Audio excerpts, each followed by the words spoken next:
Hello, my name is Penny and this is Penny's Art Emporium, and I've been really busy recently with varnishing, and I thought I would talk to you a bit today about the varnishes that I've been using and what I have found about them and what my preferences are.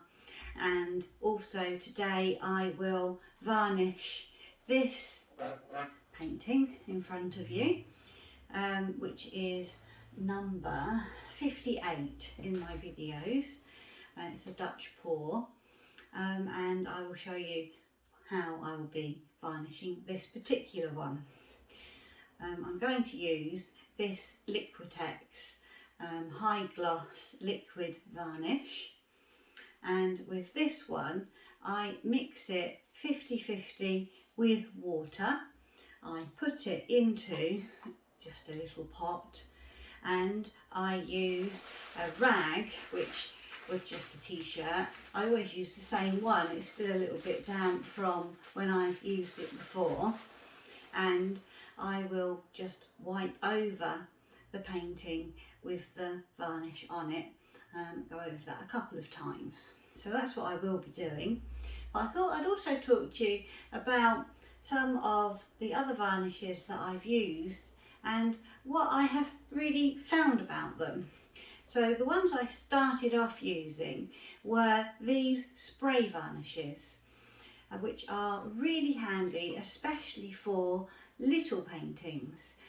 You definitely have to spray them outside. Some of them, particularly this Plasticoat one, they have a really strong smell, and inside, you know, unless it was really well ventilated, I just wouldn't like to be breathing that in. So I do my spray varnishes outside, and it has to be well ventilated. I will wear a mask, I will wear gloves and cover myself up so I don't get it on my skin as well. But for little paintings, I find the spray ones are really good. This Liquitex one was one of the first ones that I got, and it lasts a long time. You can do quite a few paintings with this one.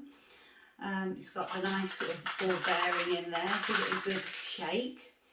I do find with this one it can get a little bit clogged in the little nozzle, and you can take that off and wash that through. You can also buy replacement nozzles, which perhaps could be handy. This does say that it has UV protection in it, which I think would be a really good advantage. And it doesn't smell too much, so I did like that Liquitex one, and that one is a gloss one, but they do satin and matte as well. And then this Rust-Oleum one I got as well. This one didn't seem to go quite as far. It didn't seem to do as many paintings, but it is lovely and shiny. It doesn't smell too bad. It says non-yellowing on it, which I thought would be very important, particularly if you've got a very white background painting.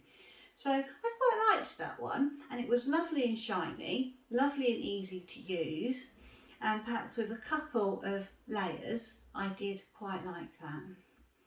So then these Plasticoat ones were the latest that I bought. I've got one satin and one gloss, and the advantages to the Plasticoat one, it was very shiny with the gloss on the very first spray, and actually for a very small painting I could get away with just one coat, so I think that would make it quite economic.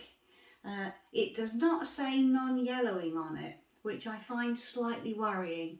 I would be reluctant to use that on a very white painting because I would be a bit worried. I wouldn't want it to go yellow over time. The other thing with this Plasticoat one is it does have quite a strong smell, and I definitely wouldn't be using that in a non-ventilated area because it really does smell quite strong, and your paintings also smell quite strong for some time after using it.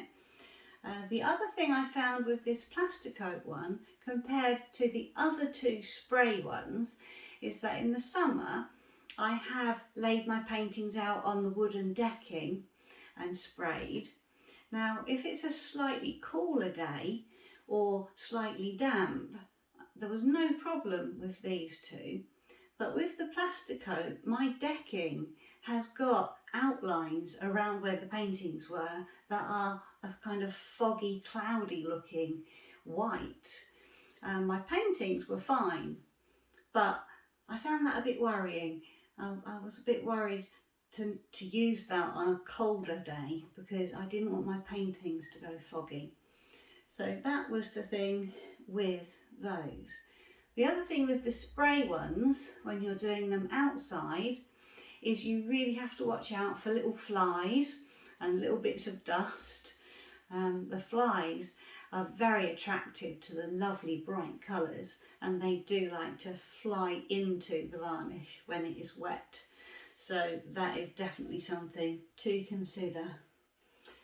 So that was it really with the spray ones.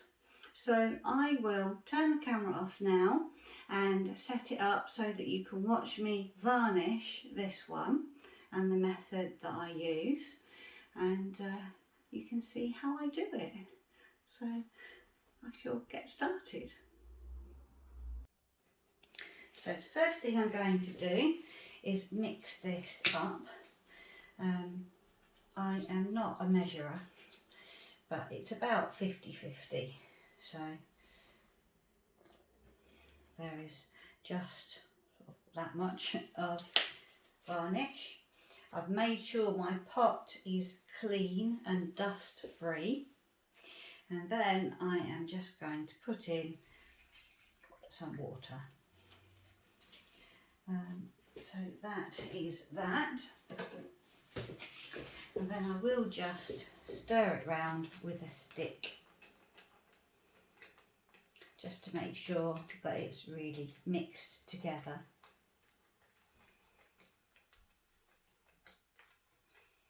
And some people might not use 50-50 with water, they might use more varnish.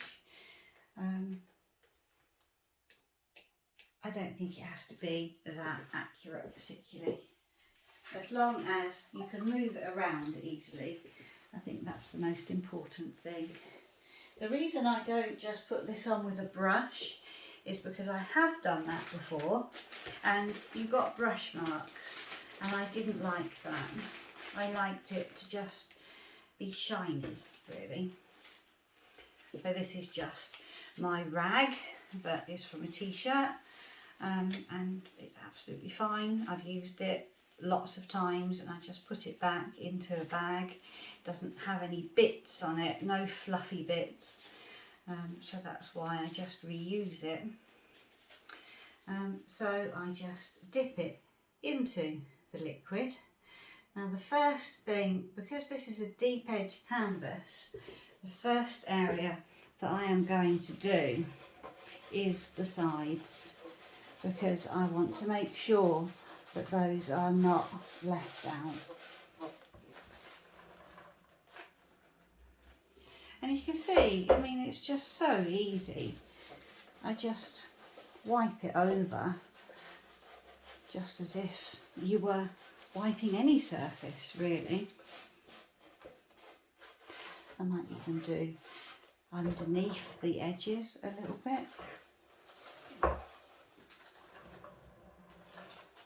Now the reasons that people say is a good idea to varnish, the main reason is to keep the colours looking vibrant and really nice. I've heard some artists say that the colours can change over time. They can look dusty, and I certainly think that's true for some of the more kind of matte, darker colours. I've noticed when I finish a painting, sometimes the more matte colours, they do look dusty. And the varnish just seems to bring the colours out that little bit more. There, so that has got all 4 of those edges done now. Just check to make sure that they haven't got any bits or anything like that on, because once it is stuck, it is stuck. You won't be able to get it off. So once I have done that, I have got my pins underneath. I put back in again from when I first did it. I've also wiped this down before I started to make sure there was no dust or anything on. So now it's just a case, quite literally, of just very quickly going over it. It doesn't take very long at all to do this. I mean, I just do it in circular motions. You might want to do it in straight lines. But because it's shiny, you can see straight away the bits that you've done and the bits that you haven't done.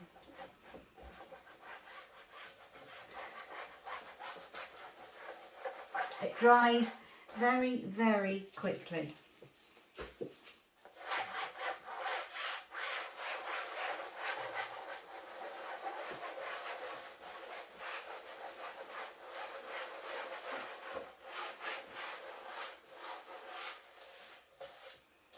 So that is the first coat.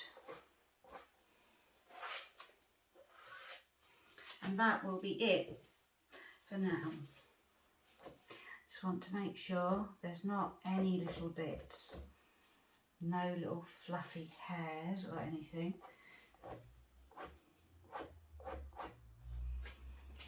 Because again, once they are stuck, you cannot get them out. And it only takes one little hair in your painting to completely ruin it, because it's the only thing you can see once you've seen it. There, so that is the first coat. I am going to do 2 coats on this particular painting because I don't want it to be ultra shiny. So I'm going to leave that for about, I will leave it about half an hour. Some people varnish very quickly again, you know, after about 10 minutes or so. I like to really make sure it has dried very well. So I will leave it for about half an hour. I will put my little cloth back into the plastic to keep it so that it's still wet, and I will put it into this sealed plastic bag that I put it into, just to make sure that no air is going to get to it and dry it out. And that is really going to be it. You don't really need to see me do the second coat because it's only going to be exactly the same as this first coat. So what I will do is I'll do the second coat. I'm going to let that dry, and then I will show you that when it is dry, and you'll be able to see the difference, hopefully, how it's brought the colours out and just really given it that nice shine. So I'll let that dry and I'll see you again soon. So it's been about an hour since I first varnished this particular painting, and it has now had 2 coats of this high gloss Liquitex liquid varnish on it, and you can see how glossy it is. I haven't done it so that it is ultra shiny, it's just had 2 coats, and that is as shiny as I would like this to be. The difference from now compared to before I varnished is this pink, for example, was a very matte, flat colour. It didn't have any gloss to it at all, whereas now those pink areas have got some gloss to them and it's brought the colours out nicely. But the metallics, you can still see them glistening. The gold, this is a sapphire blue, deco art. There's a bit of blue topaz as well, and you can still see the metallic colours in there. So that's with 2 layers of that Liquitex gloss varnish. And by contrast, this one was not watered down, and this was put on with a sponge brush, and you can see how very shiny this is. And this was done in different directions, horizontally and vertically, 2 coats with a sponge brush, and that is very shiny, and it appears to be a much thicker varnish than with the painting that I've just done. And by another contrast, this one is a spray satin varnish, and so some of these areas still look quite matte. They've got a slight shimmer to them, but they're not ultra glossy like the other paintings, and I wanted it to be like that. It has a metallic deco art base to this, the deep sapphire mixed with Payne's grey, so it has a slight metallic sheen to it. And I didn't want a high gloss varnish with this because I just felt that it would just be too shiny, and because it's dark, you wouldn't see all those colours so much. So that was a spray satin varnish.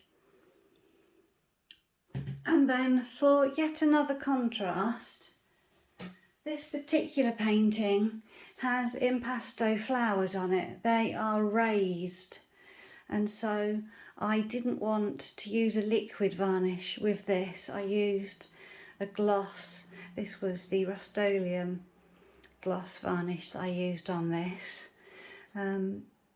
which has made it lovely and shiny, definitely very shiny, particularly the impasto flowers that were very matte. But I did use a whole can on 2 paintings. They were large paintings, and I think it can be a little bit patchy if you're not careful with the spray compared to when you apply it with a rag. But because these were raised flowers, it would have been very difficult to do that with a liquid varnish. So I hope you have enjoyed the video. I hope it's been a little bit informative. I'm very happy to answer any questions in the comments that you might have, and I will see you next time. Bye bye.